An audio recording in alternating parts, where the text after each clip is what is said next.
All right, this is the study hall for November 20th, and we're going to be doing more critical reasoning. Theme from before, we've had a couple of sessions on this theme already, but the idea is that you can personalize a lot of passages on this test. Specifically, when you have a passage that is related to the actions of people or businesses, because businesses are ultimately people too. So basically, whenever the passage is about what people are going to do, there's going to be some perspective that's going to be the most important perspective here. When I say most important, I mean really just the fulcrum on which the whole thing turns. Like there's going to be some entity whose behavior is really going to be most directly related to whether something will happen or not. And it's up to you to figure out what that is. Basically, you know, just think about it. Just think about whose actions are most deterministic. So, for instance, if you, just as an example, if the passage was about whether a certain product will sell on the market, if you think about whether the product sells or does not sell, ultimately, at the end of the day, that would come down to the buyer. Does the buyer buy that product or not? So you would adopt the perspective of the buyer in that kind of situation. So try to think very carefully about that. And what you might want to do with a lot of critical reasoning problems, you can't really just read the text one time. Because with a lot of these, you got to read through it to figure out what perspective to take, and then you got to read it again from that perspective. So here's something that you might want to try. As with everything else, you should just kind of throw it at the wall and see if it sticks. Meaning, like, try it, see if it works for you. If it doesn't work for you, don't do it. But if it does work, do it. So you might want to try quickly browsing the passage first and noticing what the issue is. Because all of these passages will have some sort of issue that you're trying to resolve. So then, once you know what the issue is, think about points of view, right? So again, as an example of what I'm talking about here, if the issue is, will this product sell on the market or will it not? Ultimately, the decision there belongs to the buyer of the product, or at least the potential consumer. Yeah, because the marketer can't directly determine whether or not something will sell. Ultimately, the consumer has that power. So figure out whose actions are most central to this whole thing, or whose point of view, and then go from there. And then go back and read slowly. Slowly is the key here. You should really be always doing this stuff relatively slowly. Like, one of the biggest problems that people have here is thinking that they have to rush. If you want to prove to yourself, by the way, that you don't have to rush, you can just count the words in these passages and just think about reading speeds. The most critical reasoning passages are somewhere between 60 and 120 words, which means that even if you read at an unbelievably slow pace of 60 words per minute, that means even if you read this slowly, like 1 word per second, you would still get through that passage in between 1 and 2 minutes. So you don't have to rush this at all. And if you do rush it, the net result will be that you'll get through it more slowly. That's kind of how this works, right? So, because if you go through it too fast, you'll miss things, and then you'll have to backtrack. And if you backtrack enough times, even if you backtrack just once or twice, you're taking longer than you would if you went more slowly to begin with. So don't rush it. Rushing is a big thing. It's bad. All right, copyright notice. Same as always, these problems are from the free GMAT prep software, and they belong to GMAT. So these are from the free software. We're allowed to reproduce those because the software is free, as long as it carries this copyright notice. So here's the copyright notice. And don't forget, when you get multiple choice questions, don't forget where you find those. You find those underneath your name. Letter A. Do it. Let's do a problem.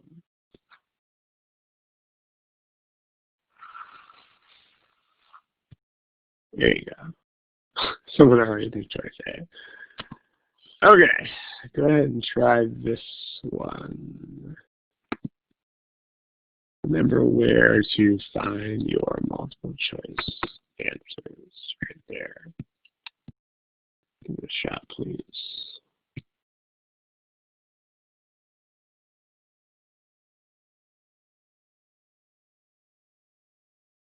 Okay, this is the point where we're getting into a lot of time being spent, so it's time to pick something. If you are still definitely headed toward a definite goal, then you can take a little bit more time, but after this long, that seems less likely.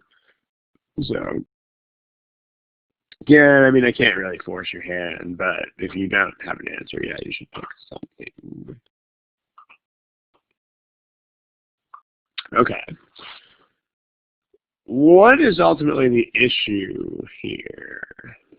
So what you want to do, remember which part of these things you should read first. You should always read the question part of the question first, because that's what gives you a goal. That's how you actually know what you're even supposed to do here. So this means ultimately at the end of the day you have to weaken something, but before you can do that, you have to understand what this is. So what is that? And more generally, what is the issue in this problem? Does anybody have a can anybody give me a capsule summary of what is the issue? Like, what are we even arguing about here in the first place?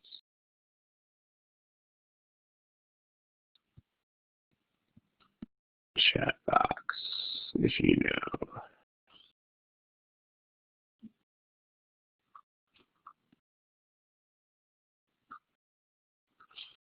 What is the issue? Yeah, the issue is whether the wine bottles are going to be mistaken for one another by whom.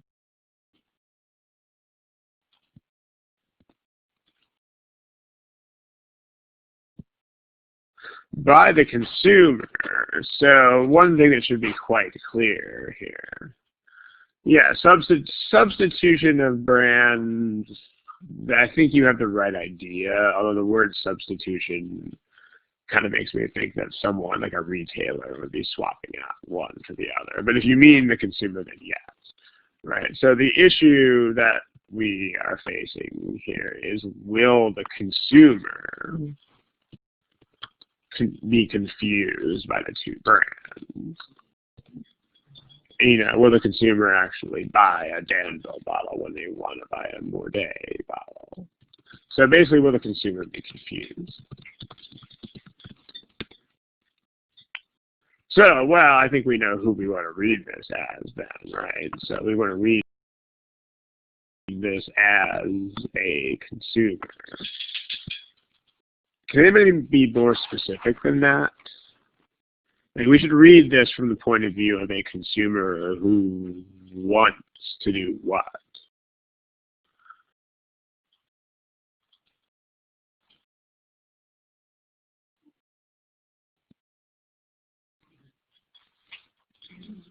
Yeah, what we want to do is we want to read as a consumer who's actually trying to buy the wine from Mordet. Because that's ultimately what the argument is about.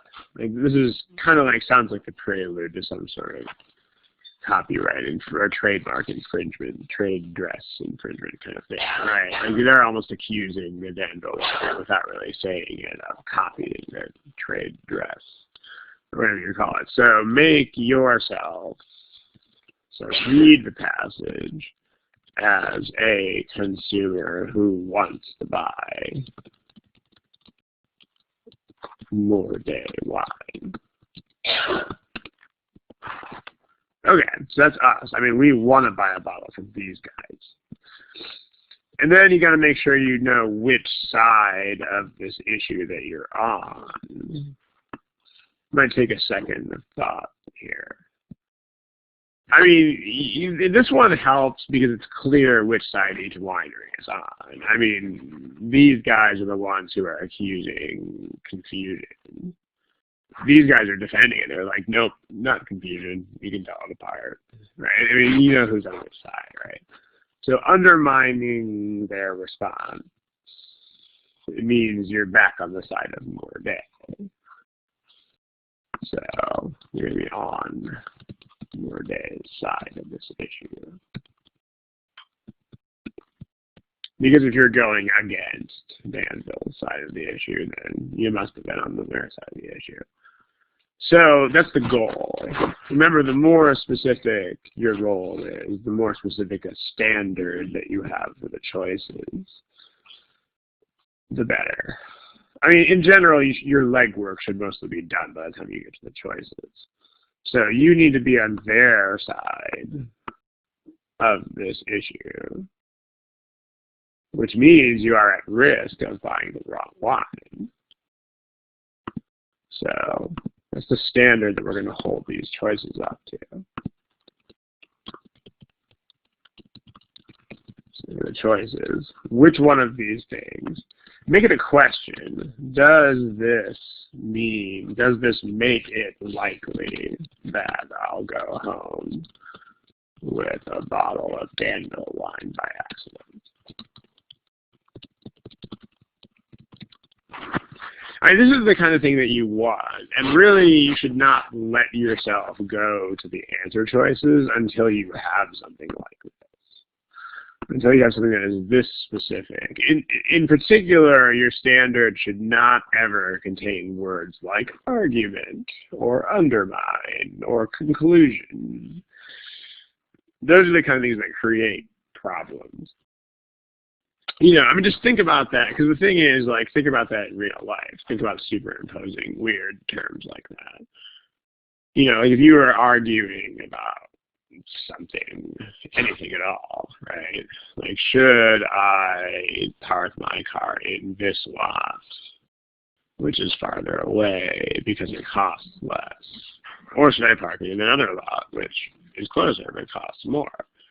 I mean, if someone responded to you with something like, well, conclusion, argument, blah, blah, blah, blah, you'd be like, dude, you don't know what you're talking about.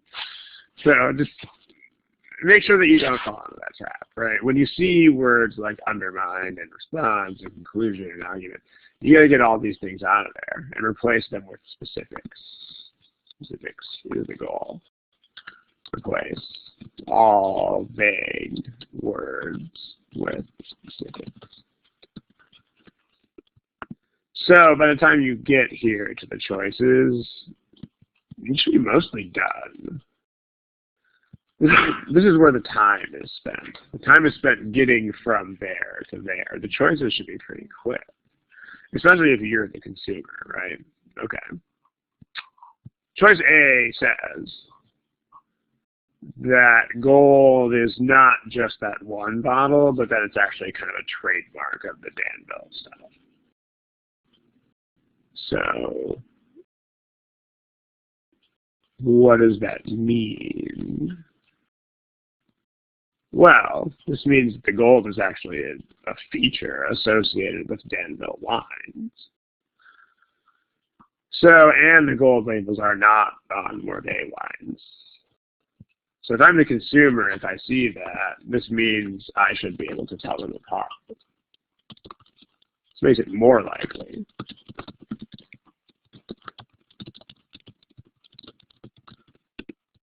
Because if it's, you know, if the gold is some sort of familiar pattern on the Danville bottles, then I'm going to know, sure, gold label, okay, that's Danville, that's the one I don't want to buy.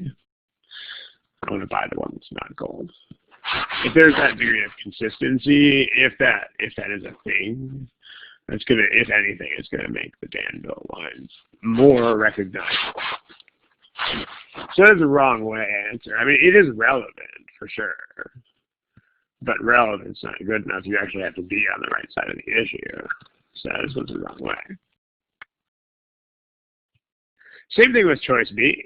I mean, if this bottle is taller than that bottle, like if there's any difference, then there's a difference. It's going to make this less likely, right? Anything that makes it more distinct. So also this means more likely I'll be able to tell them apart. So just like choice A, that's also the wrong way answer. We have a few people picking each of these choices, right? Notice these choices are white when you want black. They're exactly the opposite of what you want. Like these would both support the notion that the bottles can be readily distinguished. It's kind of weird. I mean, you might think it's strange that you would actually pick the exact opposite of what you want. But most likely that just means you didn't have a clear enough standard for the choices. If you get to the point where it's all specifics, which choice makes it likely that I will confuse them? You're not going to pick things like these.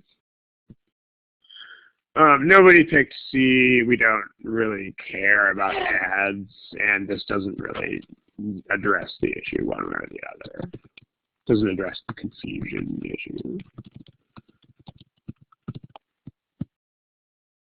Okay, well, D, so think about what this means if you are the consumer in this situation. What is that? Most obvious feature. I mean, given what they've described here, what is the most obvious feature? Yeah, it's the actual bottle because that's what they have described as distinctive. And since nothing else has been described in such a way, you want to infer that that's the most distinctive. Like they wouldn't describe this as distinctive and not that unless this is the most distinctive feature. Like they're not going to mislead you with words. So the most obvious feature of the bottle is the fact that it is tall and black. So if they buy it, if I'm just going to be like, you know what, I'm in a hurry, I'm just going to pick up the tall black bottle and suppose that it's more day. It means I'm more likely to confuse them. So if that's all I use, then I'm likely to confuse them. How about that? So that's a choice that we want. And then many wines doesn't really help us with these two. Because these two are also sold in bottles of a standard design, but this doesn't really help us. It doesn't illuminate the problem here. Any questions about this problem? Notice the challenge, like 95% of the challenge is really getting from this to that. Okay. Now for one that lots of people love. Where is that one? Here you go. And don't forget where multiple choice answers are found.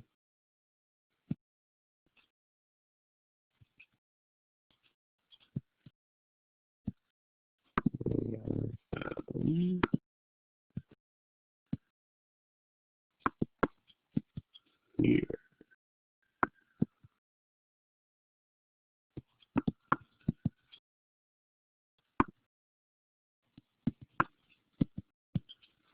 Go for it.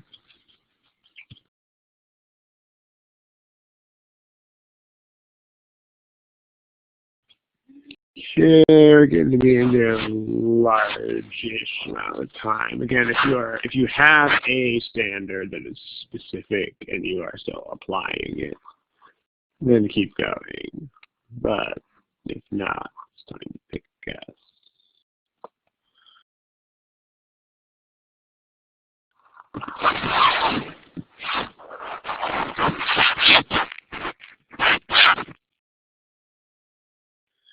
While you guys are finishing up, in response to the question in the text box, difficulty levels are not something that will help you at all in any way. So, in fact, ironically, the fact that you have to ask that question is proof that you don't really care.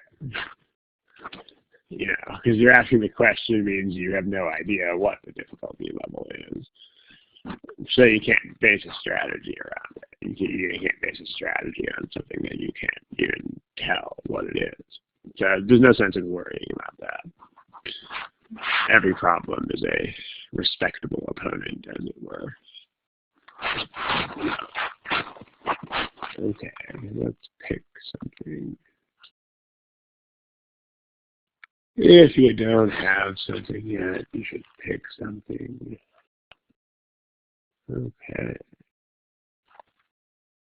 Jack, Janine, Chunying.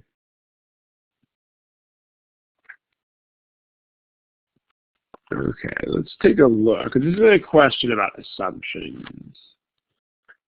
What you can do with assumption questions, I mean, there are a couple of ways that you might just see the end assumption as you go. But the most concrete way to handle these things, which we've talked about before, it's also in the course and in the materials and stuff. Assumptions are things that have to be true. So have to meaning if they are false, then the argument falls apart. So to make assumption problems, because seeing assumptions directly is not very concrete. You kind of just have to magic them out of thin air. But what you can do concretely with assumptions is you can negate them and see if that destroys the argument. And that's the most concrete way to handle assumption questions. So it's in the book, Negation Method. But the advantage of it is that it takes a task that otherwise is elusive. I mean, when you try to look directly for an assumption, you have to basically read an argument and look for something that's not there, which is a little bit weird. But the negation method becomes more concrete because you actually start from an answer choice, where the answer choice is supposedly an assumption. Assumptions are necessary, so that means if you make the choice false, the argument should fall apart. So you can still personalize this. You know, you found an actual assumption if the argument is destroyed. No, okay. I mean, the front page said specifically people or businesses, but you can go beyond that if necessary.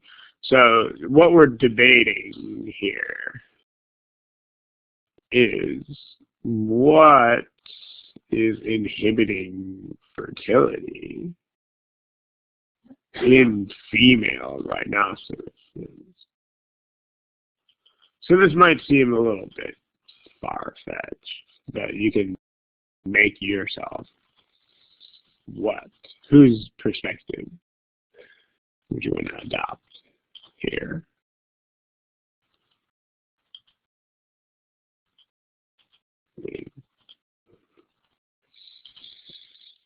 Who, if they were sentient, would have the most insight into what's going on here? Who is most directly at the center of this?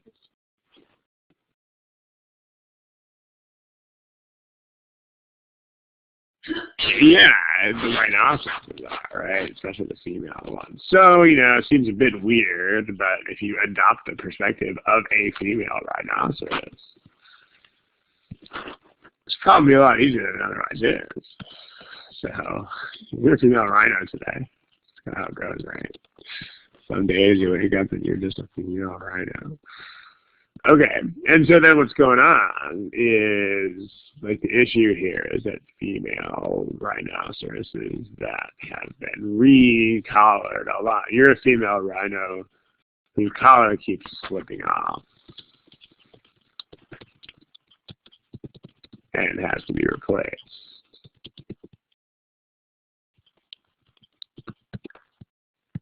And your issue is, whoa, you are so much less fertile now.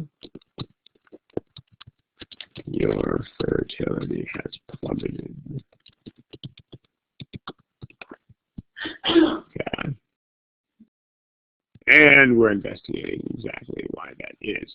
And what they're saying is, because every time they do this, every time they replace your collar, they have to use this tranquilizer dart.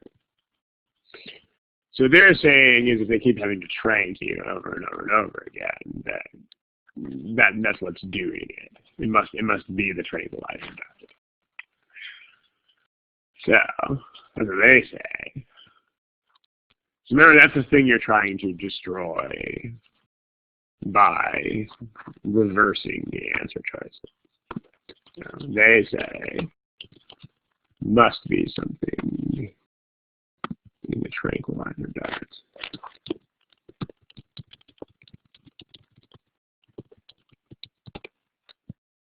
So that's the standard. Standard is you take an answer choice,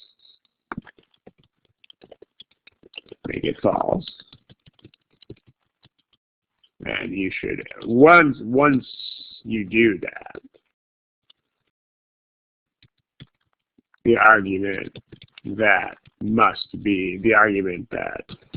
it must be something in the tranquilizer should be destroyed. Should no longer be valid. There's a standard. It should work somehow against that argument. Well, it's probably going to do that. And the only way you could really, because if you're a female rhino, you're looking for answers here, right? You're like, why can I not have baby rhinos anymore? If they're going to prove, or if they're going to shoot down this argument, I mean, you're still looking for answers. So they're going to have to do it in a way where some alternate thing is blamed. The blame should be shifted from the tranquilizer to something else.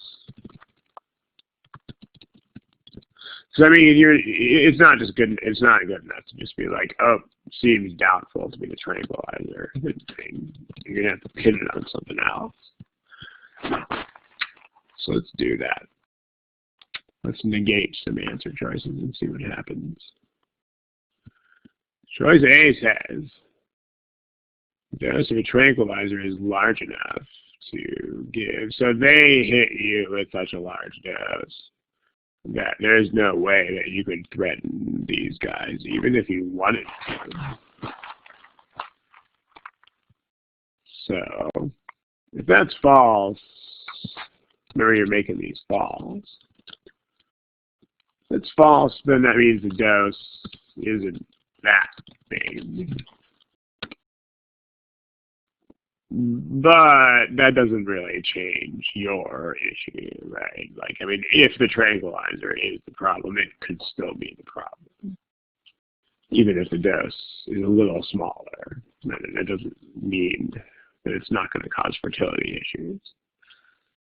So it doesn't really change anything. It definitely doesn't destroy the argument. It pretty much has no effect on it.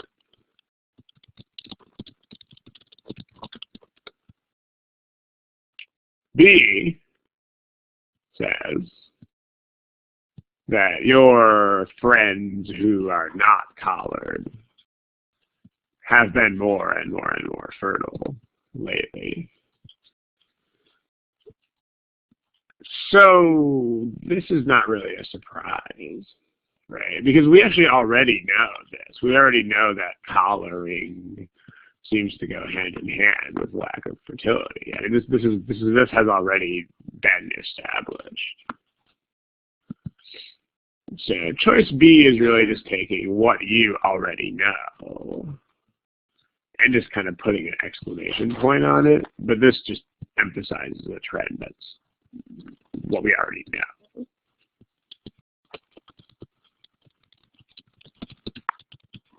If you make this false, what do we get if we make that false?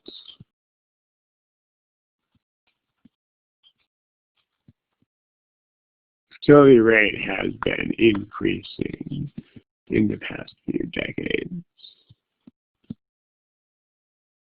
So we'd have to make that part false. The fertility is the same for both? Not necessarily. This is just the fertility rate of the ones who don't have the collars. If you make false, you just get hasn't been increasing. That doesn't mean it's the same as the fertility rate for you. Because the point here is that your fertility rate has actually gone down. So, you know, even if your girlfriend rhinoceroses who have not been collared, I mean, even if they are just as fertile as they always have been, and that doesn't really address your problem. Your decrease in fertility is still unaddressed.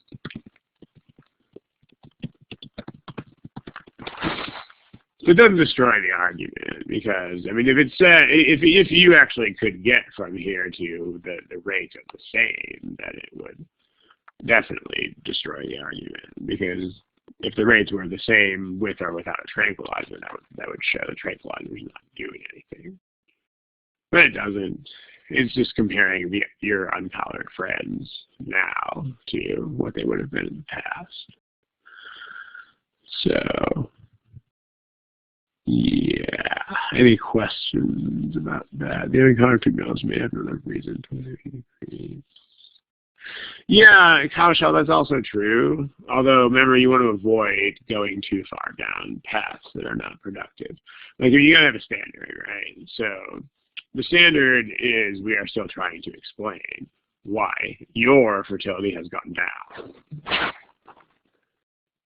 If you talk about them, we're already far enough afield. So what you're saying is true, although there's not really a need to consider it because it's already off topic by the time you get to this part. By the time you're talking about your friends who don't have collars, we're already off topic. So, efficiency-wise. All right, choice C. If choice C is false, what does that mean?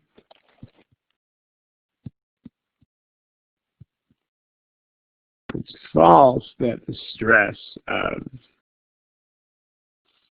being immobilized and handled has little or no effect. If that is false, then what is true? It means it has an effect, right? So what this means for you is that your fertility goes down by more than a negligible amount when they keep, holding you down and tranquilizing you and stuff. But it's the way they handle you. Notice, tranquilizing. It's just the immobilization and the handling, specifically not the tranquilizer. It's the rest of the process. It's the physical stress. So, notice what this does. This is the something else. Like we're saying, this destroys the argument that it is a tranquilizer, because now it's the other factors that have to do with the collaring.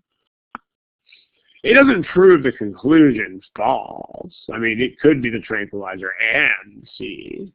But the point is that if this is true, then you can no longer establish that the tranquilizer is to blame. So this argument is gone. So this is the right answer. tool that destroys that when you reverse it. D, these are your male friends. It's good for them that they don't lose their collars as often, but we don't care about them. We care about you, female rhinoceros. Male rhinoceroses don't really have this issue. So, females are the population that we care about. Also, even if you think about this, because I mean, you might consider D as maybe that's a control group of sorts. But the problem is, again, we already know that the more you're recollared, the lower your fertility goes. So you can notice that, if they don't lose their collars, then they're not, they don't lose it as often, you would expect them not to have this issue. So, like if they said, if the male rhinoceroses, even though they lose their collars less often, if they had the same decline in fertility, then you would have something there. But this is just a statement that they don't lose their collars as often. We don't know what happens to their fertility. So, not a good comparison. We see their assumption that Ramesh 9, what are you responding to exactly? Can we assume another assumption? Assume another assumption. I am kind of lost in that question. Maybe you could explain. If you're saying that we don't, I mean, the connection between those two things is explicitly made in this choice. So if you make this false, then you are explicitly given, if it's false, that there is a relationship between this stress and the fertility. It actually says that, the effect on the fertility of stress. So you don't need to make any additional connections that are not already there. So hopefully that helps. Cool. And then E says that they also use the tranquilizer for other big animals. Well, that's great, but that doesn't really tell you anything. This doesn't answer your question about. You're still wondering. You're still left wondering about fertility. It has nothing to do with fertility. Yeah, if you're the female rhinoceros, the main thing about making yourself the female rhinoceros is that the focus of the question is much more obvious. Because you're sitting there wondering about something that is extremely personal. Your friends are all having baby rhinos, and you can't have baby rhinos. Sad. You're wondering why this is the case. You'll immediately know that things like D don't matter. Because you're wondering about you. And we don't know whether these male rhinoceroses are having babies or not. So it's not going to address your issue. Same thing with B. I mean, it doesn't really matter to you what's going on with the uncollared ones. Because you're still wondering about this issue of yours. That's why this helps. Because, I mean, a lot of the wrong answers on these problems are just things that are not relevant to the issue. And to understand exactly what the issue is, that's the most valuable thing about personalizing it. Because when something really affects you, you'll know what's relevant and what's not. You just will. Choice B and C. Okay, just real quick, B one more time. The point is that your fertility rate has gone down, and that's what we're wondering about. So this baseline rate, this baseline rate's already higher than yours. You have a lower fertility rate than they do. So whether their rate has been going up or not, it doesn't affect the issue. Like if B is true, then their fertility is going up, but it's already higher than yours anyway. If B is false, then their fertility rate has been constant. But it's still higher than yours. So still leaves the mystery unaddressed. It doesn't affect this argument. Because regardless of whether B is true or false, the fact of the matter is that your uncollared friends are more fertile than you are. If you make B false, it doesn't change it. So making B false really does nothing. Hopefully that helps. Any other questions, feel free. If not, we'll do something else. And don't be afraid to be a female rhinoceros when you take this test. Sounds weird, right? But yep, I was a female rhinoceros today. How many of your friends can say that? All right, let's try another one.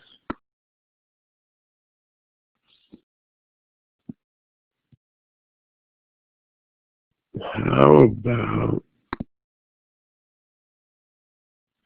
that one?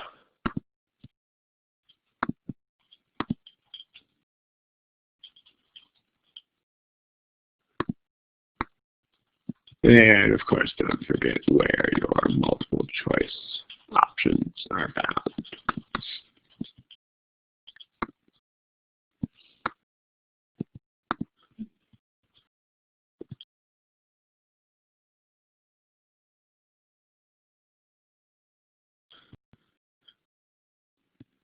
All right, we should be picking some things.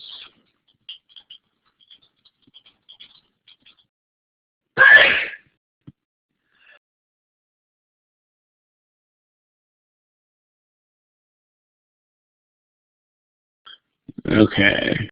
If you don't have an answer yet, let's see. Anjal, Brian West, Chen Ying, Sergey, Wendy, and GJIE.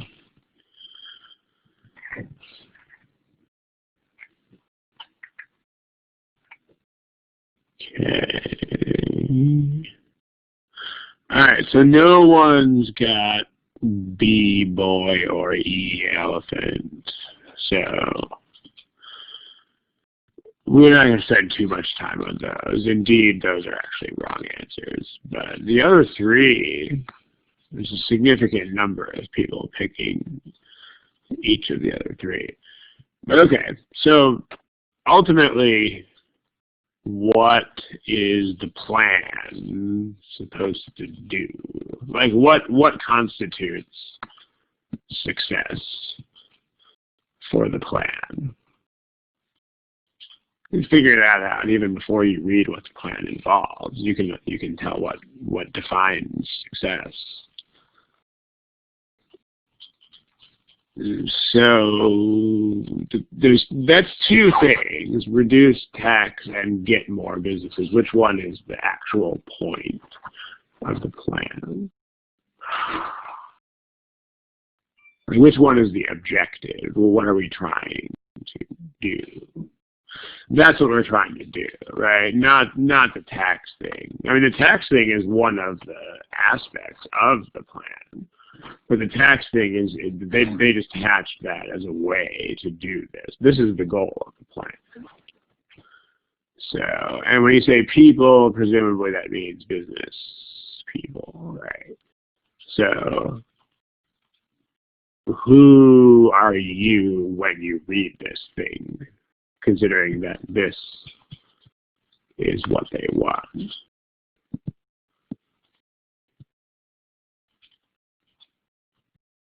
What is who are you, and what is your standard for the answer choices? Yeah, you're a business owner, or at least a manager who chooses where the business goes, looking for a new place. And then what is the standard that you're going to ask the answer choices? Remember, don't look at the answer choices until you have a standard. Like, threaten the plan's likelihood of success. Wow, that's so abstract. But if you are a business owner, this is suddenly not abstract anymore. What does it mean to threaten the plan's likelihood of success? is it incentive to move question mark? But which way do you want to go on that? If the plan's success is threatened, which one of these makes me what?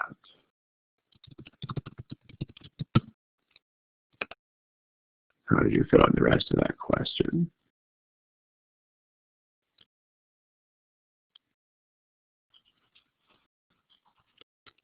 Which one of these makes me... You're thinking too much right now. They think that this plan is going to get me to go downtown and locate my business in the downtown area. They think it's going to make me want to do that. So if the plan's success is threatened, that means that what do I want or not want to do? Yeah, I don't want to go downtown. Which one of these makes me not want to relocate my business to downtown? Okay. I mean, again, there shouldn't be too much brain power that goes into this. Like when you set a standard for the choices, you're not thinking of anything new yet. I mean, it's true that the answer is going to have to be something that's not mentioned yet. But remember, this is something you need to come up with before you look at the answer. So if you're thinking about things like taxes or something like that, not yet. Now you read about this. Now you read what the details are. So there's going to be a lot of modern buildings. So there's the pros of the plan. Modern buildings, so they're probably sleek and cool looking. And reduction in tax rates. Well, okay. These sound pretty good. I mean, modern buildings, you can't really argue against that, right? I mean, if they're modern, they're modern. But reduction, you're like, well, okay, that's a start. But the problem with reduction is that there's still this open issue about where is it reduced from. So this may or may not, I actually haven't seen these choices in a long time, so I don't know what they do, but from what you should be asking. I mean, if it's reduced from a rate that's super high, maybe not, but let's see. So, all right, let's take a look. So we want something that will make us not want to relocate to downtown. Not downtown, downtown bad. Most of the businesses that are already there have long-term leases. Well, great, good for them. If I'm thinking about relocating there, this is not helpful information. Good for them, but I don't care. I mean, if there was something about incentives for a long-term lease, then I might be on board. But this is just a random fact. It has nothing to do with incentives. So, it doesn't help me. Again, if you personalize it, it should be pretty clear that A is just not what we want. All right, B, nobody picked, but, this means there's a lot of empty space, which is great, but, as long as there's something empty, it's fine with me. So, I mean, I don't need a lot of empty space in my building. I just need one empty space. All right, let's see. Well, notice that this is the reduced tax rate. That brownish, yellowish thing. Like, that's actually the post-reduction rate. This is the rate after the reduction.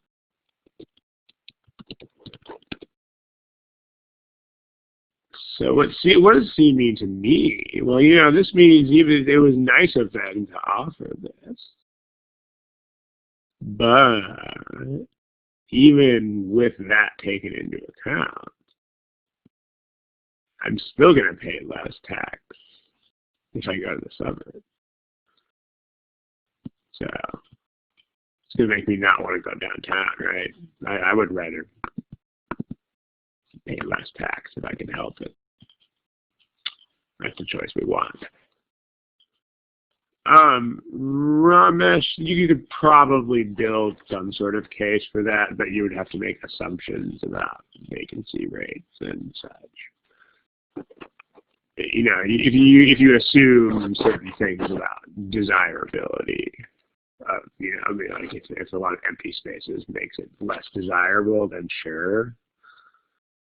But you know, I mean, the problem is that high vacancy rate also might mean lower rents or something, which would be nice. So you would have to make up stuff about that. You would just have to hypothesize the effect of the vacancy rate. You don't want to do that because you can't just make stuff up. You can use common sense, and you can use strong real-world connections, but you can't just make stuff up. So better to just say there's a dead end. And vacancy rate doesn't help me because there's no obvious connection to anything. Because you want to be careful with doing that. You don't want to just make up connections. Like, this is not a made-up connection. This is, I would definitely pay less tax if I went to the suburbs. Even with the incentive that they've offered, it's not good enough to cover that. Choice D says that most businesses downtown also have space in the suburbs. Again, if I'm considering this doesn't really help me. Like, what does this mean for me? I don't know. Good for them. I don't really care. Because again, I'm a random business. You know, we don't know if I have satellite offices. We don't know if I'm expanding to downtown versus just relocating there or founding a business there. We don't know. So, but there's no connection between this and my situation. And then E, which nobody picked. E makes downtown seem like an attractive location. It makes it seem up and coming. I mean, if anything, E makes downtown seem like a better place. If anything. Just makes me want to. So that's the opposite of what we want. Wrong way. So, you know, we have four things that are just not. We have three things that are just not things. As far as I'm concerned, I want to know whether I should open my office downtown. A doesn't help me with that. B doesn't help me with that. D doesn't help me with that. This makes me want to do it. This makes me not want to do it. And again, when you finish reviewing these problems, you should actually get to that point. Because one thing that is very, very, very consistent about official critical reasoning problems is that the wrong answers are not close to being correct. They're not nitpicks. So if you don't, before you can consider yourself done with reviewing a problem, you have to get to a point where all the wrong answers are very clearly wrong for reasons that you can concisely state. But they should never be only a little bit wrong, and it should never require subtleties or nitpicks. They should be very, very, very wrong. Like A and B and D here are things that I just don't care about. Or at least whose connection to my situation is not obvious. E makes it look like an attractive destination. And then C is like, nope, more tax downtown bad. Still wouldn't, the term of a lease still doesn't tell me anything. I mean, if I knew that most places had long or short-term leases, then it doesn't matter, right? I mean, you know, imagine you're going to move into an apartment complex. all you really care about is whether there are apartments available and where is this apartment complex. If someone tells you, if you're looking for a 6-month lease or something, and someone is like, well, most people who live here have 12-month leases, you wouldn't care. As long as you can get your 6-month lease, fine. Because there's nothing here about requirements. This is just, most of them have that. Well, good for them. It doesn't affect your situation. And you would have to make up a lot of stuff to connect this to your situation. You would have to invent a lot of things, a lot of connections that aren't really there. Because as it stands, this is a dead end. Where are you going to go from here? I don't know.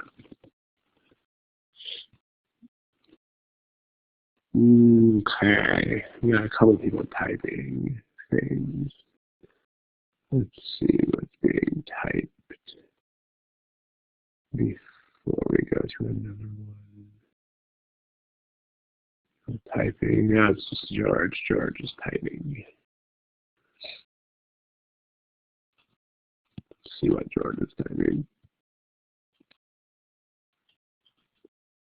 At what point do you decide whether it is a factor? Well, you can keep in mind. Although, what you want to think about, because, again, they're going to go after this plan, right? They're going to give you something that makes the plan not seem good. So if you think about this, you kind of want to just go at it. I mean, you can keep both of them in mind, I mean, theoretically. But if you think about it, which one of these is more likely to have weaknesses in it? Well, I mean, if a building is modern, it's modern. Like the only way that could be a weakness is if you specifically want a building that is not modern. Which, maybe. I mean, you could have an answer choice that's like, we're like a quirky interior design business that wants a really old looking space. Okay, well in that case, modern buildings is bad. Because, you have to lease in one of the new ones, right? But otherwise, this is clearly a plus by default, and there's not really a lot of obvious ways to go against it. On the other hand, a reduction, you get a lot of ways, but that could be not really great. I mean, if you're reducing it from a rate that is already high, then, right? Or something like C, where even with a reduction, it's still more expensive than other places, right? I mean, because apartment complexes do this all the time.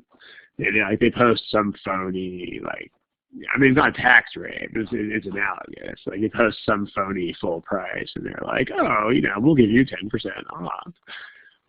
When in reality, it's just an inflated number, right? I mean, this reduction could be a reduction from any value at all, because it doesn't say low tax rates.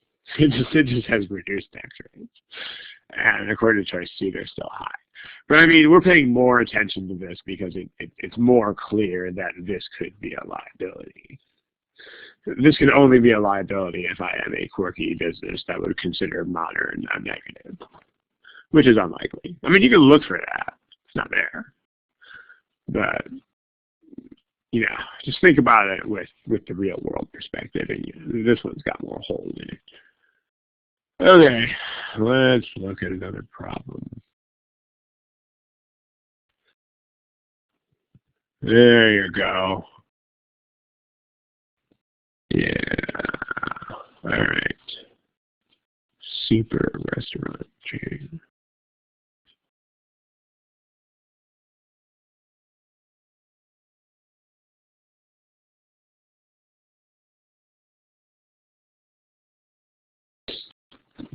Okay, we're starting to get into the neighborhood of taking a long time. If you're still headed towards a definite goal that is definite, then, which is by this point seems unlikely. So Chengding Jack JIE. All right. Well,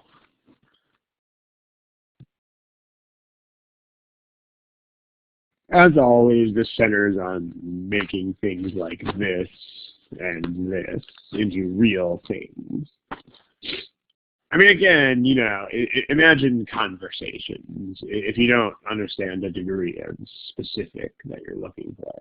I mean, if anyone was talking about what will the proposal do to achieve the goal, I mean, that's not how people converse about issues or debate. To have a debate, the very first thing you would have to do is get all those kinds of green words out. Argument, proposal, goal, reason, undermine. You don't want any of those. You want specific. You want to understand what are the sides of the issue and then just which side are we on. So the goal, what is the goal? Well, they actually say goal. So we want more sales. So for a restaurant, that means more total customers. So we want more customers. Because sales growth, you know, you're not really gonna, unless we actually mention, like we're gonna raise the price point or add more expensive things to the menu.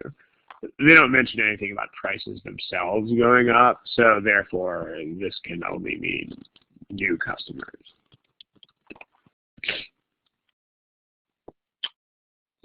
And those new customers cannot come at the cost of old customers. Like if we lose old customers to get them, that's not good either.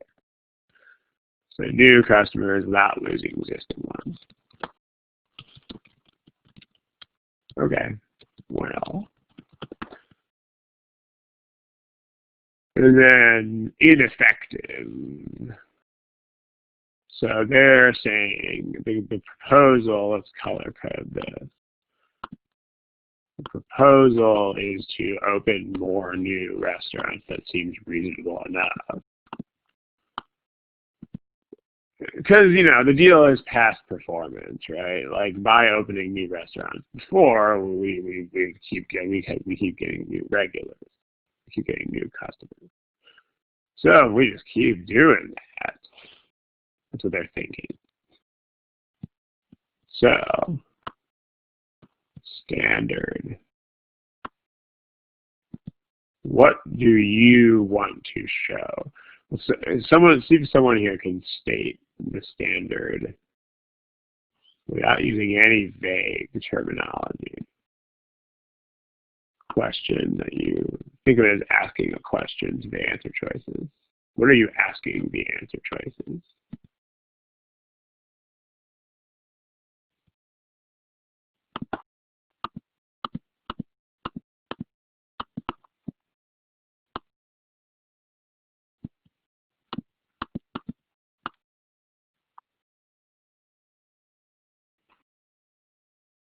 What you guys come up with there. Yeah, and then it's more than just that question, Brian. That's the issue. And make sure you know which side of that issue you're supposed to come down on. So the issue is, will opening even more new? Like, will we get more customers if we open even more locations? So what makes the company not open new restaurants? That's not the issue. I mean, we know that the proposal is the proposal. So what we don't need to think about is what happens if we don't implement the proposal at all.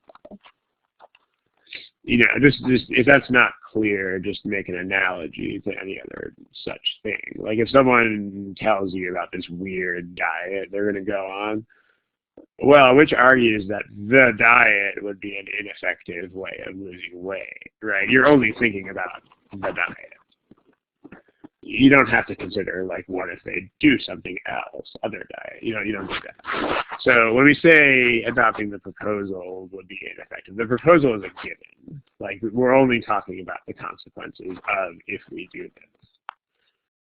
We don't need to think about not doing that. Because that's not the issue. The issue is not, will we actually do this or not? It's, if we do it, what will happen?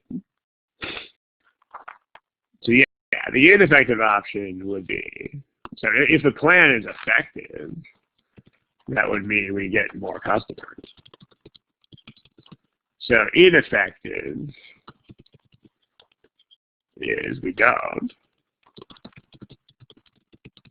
So that's the sign we want to follow on here. So the standard that you want to apply to the answer choices, the standard against which you hold the choices up is going to be which of these makes me think that I won't get new customers even if I open up new locations. So to compress that a little bit more, new locations, but not new customers. That's what I want. Let's think about that. Well, times when they find our restaurants too crowded.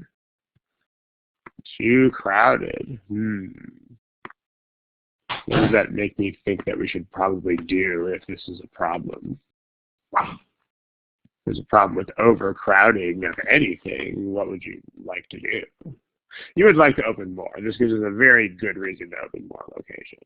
So this doesn't really, not only, there's two problems here. The first problem is that it doesn't speak to the results of the plan, which is really all we care about. So that's a big problem. It doesn't really give us any better speculation about what will happen. But what if it does anything? It just makes expansion seem more important or more urgent than it does now.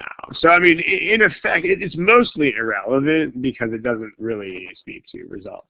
But if anything, it goes the wrong way. I mean, it makes it seem like we should.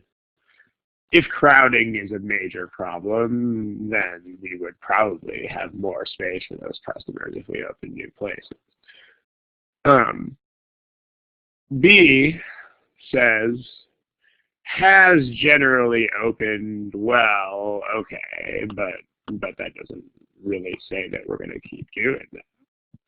So the first thing here is that we don't know that the new locations will do the same. Like there's nobody saying we'll keep doing this. So this is not directly relevant to the plan at all. But also, you know, our whole deal, like even if we do keep doing this, our whole business model is to steal customers from other restaurants. So the more restaurants there are around, the better it is for us. So like, I mean, given our strategy, doing this would be a good thing if we do. So two major problems there. The first is, you know, the past behavior is no guarantee of the future. Second thing is that given our historical trend of stealing patrons from other restaurants, actually this is exactly what we were going to do. C, nobody picked because I think you know that this just doesn't matter. I mean, if I am the owner of Super and I am looking to expand, I mean, man, if people like my small menu, they like my small menu. You would have to make up any connection to this. No connection to the issue here at all. You know, for smaller variety of foods, well, I mean, great. Right now I'm doing business with a small variety of foods and it's working. So I can keep doing that. What is choice D? Choice D in simpler language means potential site.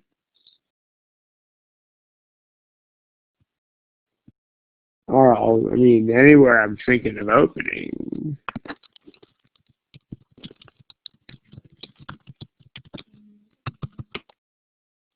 Anyway, I'm thinking of opening a restaurant.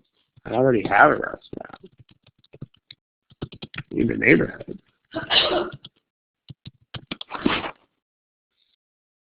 So, I mean, just think about this. Think about pizza joints. Think about fast food places. Think about whatever. I mean, if you open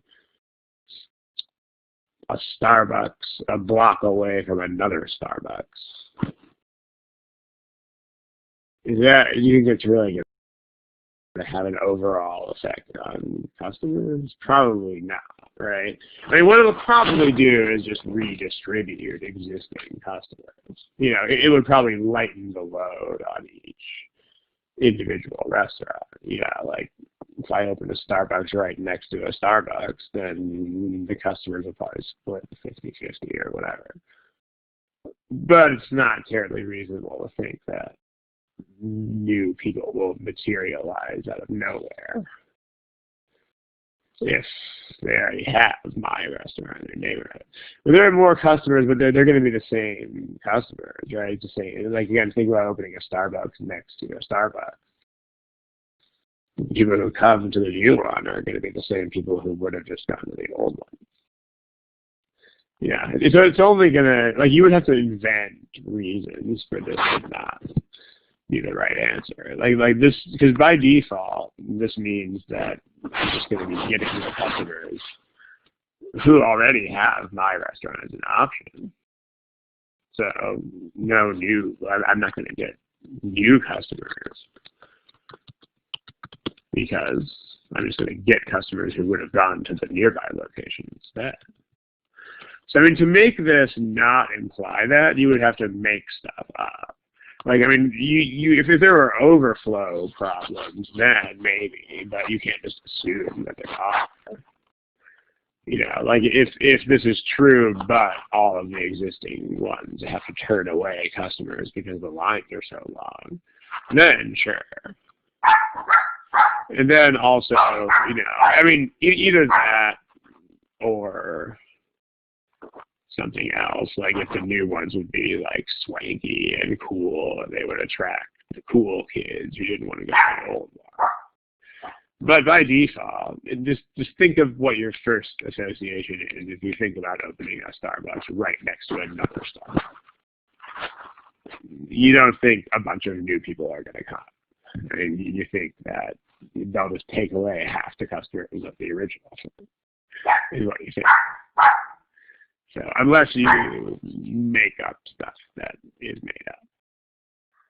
Yeah, I mean, just analogies are your friend, right? If you don't see the connection here, just think about Starbucks next to a Starbucks. Or a gym a block away from another gym that you own.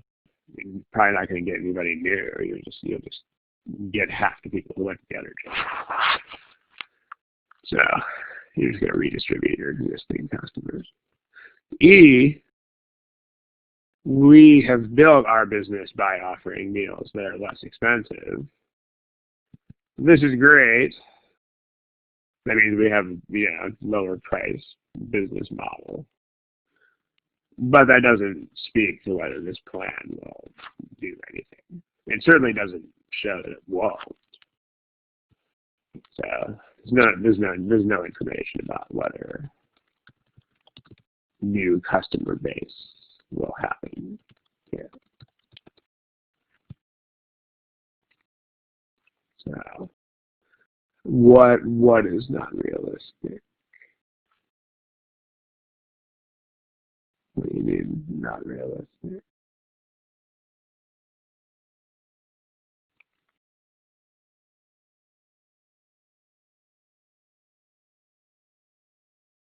I think we have other questions also. Feel free.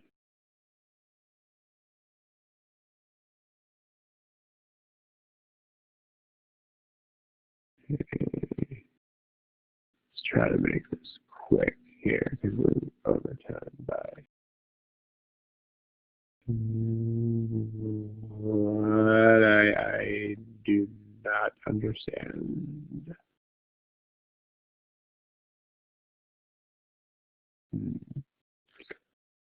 Okay, That is a joke that I don't get. All right, that's it. In any case, we are over time, so thank you for attending. And the next one's not for a little bit. It is, I want to say, December the 9th.